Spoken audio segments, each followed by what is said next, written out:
Hey guys, DOUBLELIFT here. I have some news for you all. I'm retiring. For real this time.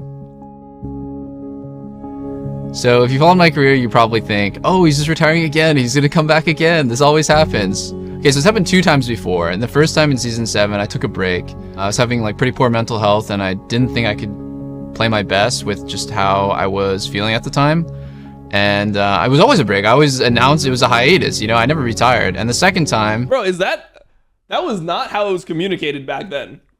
The way it was communicated and the way that people felt around it was that he just thought that spring split didn't matter. So he was just going to come back in summer where it actually matters. Like he was just, you know, taking a break because he just didn't think spring mattered that much.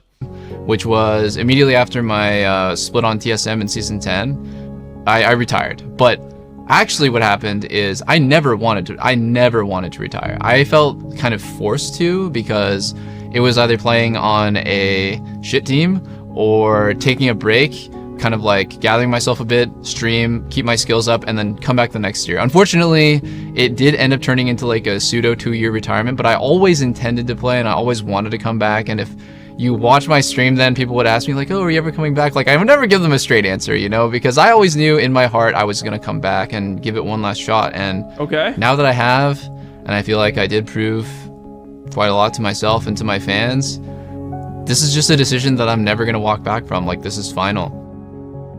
Damn. There's a million reasons why, but I think I've kind of boiled it down to 2 main ones. I made a really big financial sacrifice going from streaming this last year to playing because I really wanted to play, and the money was not really that important to me. But this next year, because of the sort of like climate of LCS and esports in general, it is way bigger of a sacrifice than even that. So that's not something that I can take super lightly, but also... What did he prove? No, I think he proved to himself that he's still LCS caliber. Like, I don't knock him for that. Like, that is something, like, that is an accomplishment in and of itself. When you've been out of the game for 2 years, to go back and play at, like, even, like, let's say he wasn't top tier. To be a mid-tier LCS player when you haven't played for years is an accomplishment in and of itself. I do agree with that. Much more importantly than for me, like, making money is because of the way that LCS is now and everyone pulling back on budgets. My dream of winning worlds and, like, you know, accomplishing something internationally for America is really far away. Like, there's not many teams that It's never gonna happen, bro. You can just say it will never happen. It will never fucking happen. It's not even close to being close, bro. It's never happening, period. are willing to spend, and that just means that there's not very many competitive rosters. It just reduces all of the important aspects that are outside of just the roster, like support staff, just resources for the players to improve and get better. And one of the really big things that was keeping NA even sort of in the conversation is, well, LCS spent a lot, so we were able to attract good talent from other regions and pull them in. That would elevate our region. Like, a ton of imports have actually come in and performed really well and been a huge staple in LCS. I mean, just look at Bjergsen, look at, you know, Core, and all these players who come and they're so good and they make everyone else play better, but they also, like, take the region to new heights and become one of our own. And I don't think that's really happening anymore. Bro, that shit didn't work. Like, that did not work, by the way. Like, us signing a bunch of really good talents around the world did not give us better results. Like, the team that had the best results this year had one import that was considered to be fucking washed, and like, or like one real import. I know FBI is from OS, and the rest of the team was just like NA players from Academy. I don't even know if that's the recipe. Like, it's not like that was like a proven recipe where we were taking shots down the line. We were getting to like semifinals consistently, a world finals here, a world finals there. It was like we were barely making it out of groups ever. Like, DOUBLELIFT never made it out of groups his entire career. Like, our teams were never great, even with that approach. I feel like I've accomplished everything that... 2 MSI finals? I mean, they got MSI finals, but like, MSI finals, it wasn't MSI finals. Like, MSI finals back then was you won 1 best of 5. MSI finals now, you're never making it with these types of teams. I have set out to accomplish, except for one thing, which is to to win worlds. That's like the last thing that I was never able to get to. But I think like this cycle of like setting a goal for yourself and grinding and reaching that goal and then setting a new goal for yourself is like, it kind of reflects everything. Like you could literally say that for everything that you do in your entire life. Relationships, like going to the gym, pursuing hobbies, like finding like what makes you happy. That will, like, you'll always be looking for the next thing, and whether or not you achieve that, like it was kind of the corny thing to say, is it's the journey. Like the journey is what's important, and I am very lucky to have been able to go on the journey. It's just insane thinking about it, because I just wanted to be a pro player. That was it. And at the time, I don't know how much a pro player made, but it was probably like less than a McDonald's worker. It's not much. So you know, like I'm just trying to find a way to live. And you know, I got kicked out of that. All right, bro. Hey, there's nothing wrong with McDonald's. I'm on the Bayano CBO Lao co-stream right now, sponsored by McDonald's. No knock to McDonald's, bro. House, blah blah blah, but ended up being a pro player, and my dream is a reality. I'm a pro player. This is awesome. I'm making money playing games. But then like my dreams changed. My dream changed to, well, I'm a pro player now, but now I want to be known as a good player. So I tried really hard to make people believe that I was a good player. I think I accomplished that. Season 3 and 4 rolled around, like people called me a good player, a greedy player, but a good player. And they said, well, this is a good player that will never win anything. You know, I remember one comment really annoyed me. It was like, he's like Leonardo DiCaprio, like he'll never win anything important. Like everyone will just know who he is, but he's never gonna win anything. And it just pissed me off. So I was like, I want to win something. I want to be a champion. And, it was that comment. And when I finally won in season 5, it was like the highlight of my life. It was so huge that we were able to win. We beat TSM, our rivals. Like I got a penta in the finals. It was the coolest moment ever. Like I'm literally like, I'm feeling the dopamine just thinking about it. It's a highlight of my entire life. But it wasn't enough. Like I after that I was like, well, I'm a champion now, but I don't feel that fulfilled from it. Maybe that wasn't what I wanted. I want to be a great player. I want people to see me as one of the greats, maybe the greatest. That was my next goal. And so like after that I played on TSM. We won a lot. I played on Team Liquid. We won 4 in a row, and I accomplished that. I was, people knew that I was a great player. No matter what team I went to, my team was good. I was good. And then I wanted, the last thing, the very last thing. Like, what is the only thing that I'm missing? International success. Made finals of MSI. That was the highlight of my life. But I thought he died and you were watching this for nostalgia. Jesus, bro. I was never able to accomplish that. I was never able to win worlds or really even get close. And that dream, the 2016 was the real shot, bro. That 2016 team, like getting that group, I mean, that was probably the best team NA ever actually had. Always gonna be there. Like like realistically, the best team that NA ever had was that 2016 TSM. Always look at it through the window and just be like, I want that so bad. Like it's so painful that I can't try for it, that I can't be there, that I wish I was there. I wish I could win it all. But the truth is, the last few years I felt that dream slipping away. It's not just like 1 year where I'm like, oh, this is not probably not going to happen. Things are different now than they were in season 6, 7, and 8.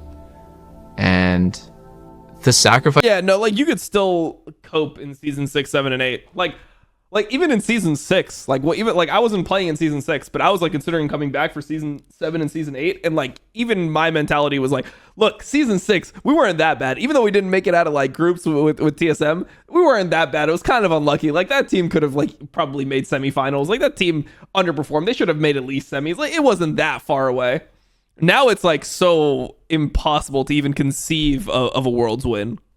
Sacrifices that I have to make to have a chance to do that have just gotten stacked up more and more. The financials, the time, the commitments that I have to make. I am older now. Like I'm 30. So, and I'm aware that I'm 30. Everyone reminds me I'm 30 every day. And yeah, you motherfuckers. I have other things in life that I care about. I have loved ones. I want to eventually move on to the next stage of my life. I want to get married. I want to start a family. And if I was to continue playing pro and really like thinking that I could juggle that stuff, that's just being unreasonable. Like, there's only so much time in the day, and if I play pro, I want to put everything that I have into it, every hour, every ounce of effort that I possibly can. You're 50, move on. And that's just the kind of like obsessive person that I am. And you know, I just have like more going on in my life. So even though like I really want that, like it's the thing that I probably want the most in the entire world, I have like other things in my life that I want to do. That doesn't mean that that wasn't always my number one, but before, the list ended at number 1, and now there's number 1, 2, 3, 4, and 5, and I do have to think about those things. So damn, that's a pretty big reason why. Bro, dude, is he 80 or is he 30? The way he's talking, like, Jesus, bro. I'm starting to fucking have an aware moment. Am I having a midlife crisis? Do I need to like buy some expensive shit right now? Bro, I need to just have a fucking kid at this point. What the hell? I'm 33. I feel like good. I'm like, yeah, dude, like I got my whole life ahead of me. Like, maybe I gotta fucking settle down. Maybe I just need to turn off the stream and disappear. Maybe I should just kill myself. For me, just kidding, in game. What's next is full-time content creation. I mean, it's something I've always liked. Like, I think I have something. My community is awesome, and I really appreciate like all the people in it.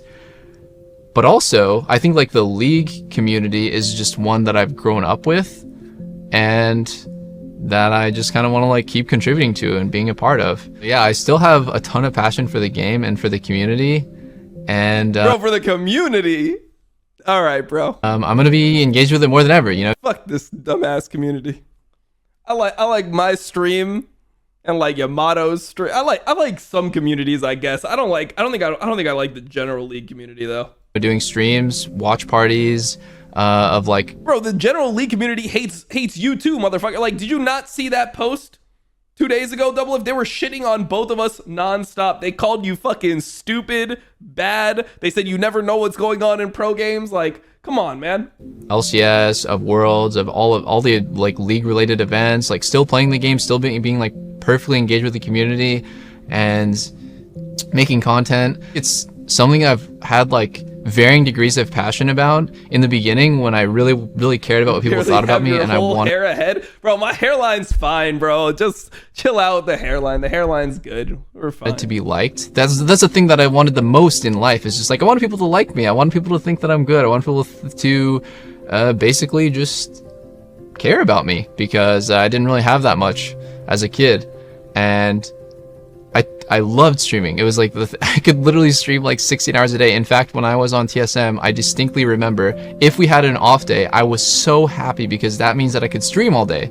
And like for some people, they're like, what? It's an off day. Why would you want to like play League all day and stream? But the fact that I have fans or like a career playing video games, like if I was able to go back in time and talk to my 15-year-old self that I would have this life, that I would have fans and a career and be successful. I can't wait for Dom to go bald. It just wouldn't make sense. Like how would that be something that a 15-year-old me could believe? Like I was literally like the biggest loser at my school. And I used to be really self-conscious in and out of game, like severely. I was always, you know, like embarrassed about the way that I looked, embarrassed about my social skills. I would always get like super panicked when talking to anybody. If you put a camera in my face. Why are they trying to, they're like, what are the worst clips we can find of you? The most socially awkward clips we can find of you to like drive home this point. All right, man. Like this. Hey, do you? 13 years ago. I don't know if I would be able to string a sentence together. So yeah, I mean, I've grown a lot, and I became a real human being with my own personality and some confidence. And, you know, I became a lot more comfortable with myself. And I always think about when people talk to me sometimes. This All-Stars was so hyped. That's one of my favorite League of Legends tournaments of all time, was this All-Stars. About how they followed my career. 2013 All-Stars. Imagine, like, what kind of person were you when you started watching League or started watching me? They boot camped in the Curse House. Everyone came and they lived with us. And they boot camped all with us. Bro, I think that I mean, I can say this is like 10 years. I think that I got Doublelift high for the first time in his entire life, bro. I think the first time Doublelift ever smoked weed in his entire life was with me. And that's the influence that I've had on the League community. Me play, like I think like everything just was so different. what you were doing, the kind of person that you were probably like really different. Like people grew up watching me, middle, high school, college, and I grew up with them. Like we Motherfucker got so high. Like, Jesus Christ. kind of like went through a lot, like side by side, like you guys peering into my life. Looking back now, I think about it in like 3 really big chapters. So the first one is on CLG, where I was like struggling so much and I almost wanted to quit. And the like triumphant ending on CLG is we finally won. Bro, I remember there was just like a time, like times were like simpler back then in esports. Like I remember there was a time where it was just all of us just chilling on like chilling in the backyard of that curse house. Like it started because like Sane and I, like we just like went out and we were fucking smoking, and then like everyone in the house, like everyone in the All-Star team, everyone came out, and there was just like 15 of us just like chilling, like shooting the shit, talking like about how crazy it was that a couple of years ago people were in fucking like Saint was in the army, most of us were in college, Doublelift was like fucking homeless and shit. Like everyone was just talking and just hanging out back there, and it was just like a good vibe. And I remember this moment because I was like, damn, like I wonder what's gonna happen with like this scene, because I like people were getting kicked from teams, and just seeing everyone from that house like drop like flies, bro. That was a crazy life experience for me, man.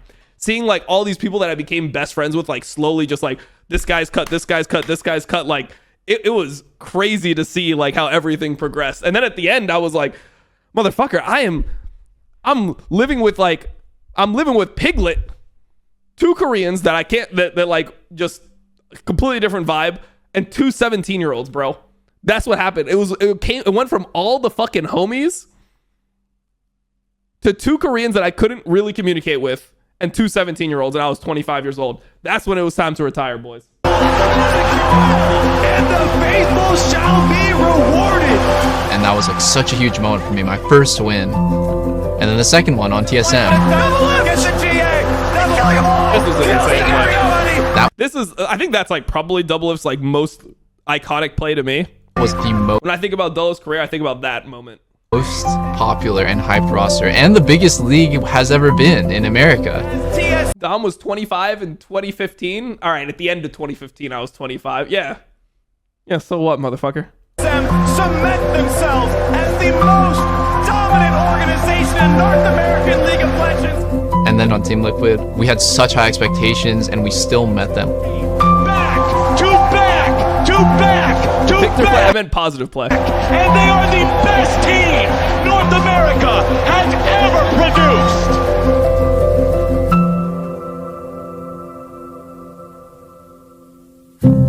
I just look back on all these 3 eras as like, Nah, man, you're a fossil. I was a part of something special.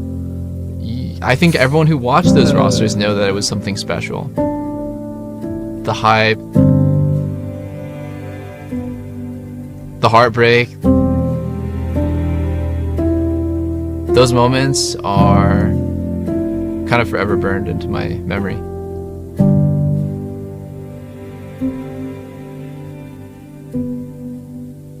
I was 12 in 2015. It feels a bit sad, but like That's how it goes, overall, I feel so happy about like looking back on my career, looking back on all the things that I was able to accomplish, you know, like not dwelling so much on the negative, Wait, how close until the next match?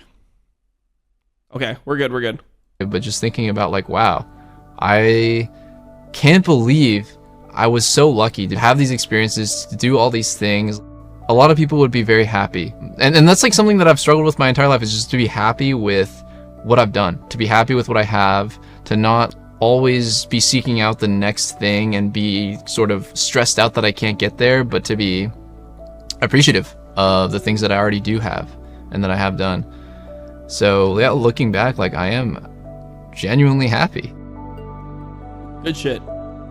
That's good to hear. I guess the last thing that I want to say, and probably the most important, I think a lot of pro players and people that have like grown up in this esports space struggle with what he said. Like I've had moments where I struggle with what he said. Like I think that a lot of people just, yeah, it's hard to be appreciative sometimes if you get sucked too much into the negativity of everything. is to all my fans who've cheered for me, who watch my videos, watch my streams, tuned into my matches, you know, just gave me like anything, any ounce of like your attention. Even the people who just go on Reddit and talk shit, I genuinely appreciate those people, because Fuck those people. I don't appreciate any of you motherfuckers. I hope you all fucking step on Legos and D-rank all the way to Iron, and everything just goes fucking bad in your League of Legends career. That's what I hope. fact that anyone would talk about me Fuck all of them. at all is such a... No, I don't fuck with this at all. It's not, I don't have the, oh, I'm just so happy that you're talking shit about me just because it means you're talking about me. Fuck you. What the hell? huge thing. Without The fuck is people that? who give a shit about League, about professional games, about me, I would have nothing. We'll do one more minute. I know I'd they're be in draft. Do one Probably more minute deeply real unhappy, as I was before I was playing pro.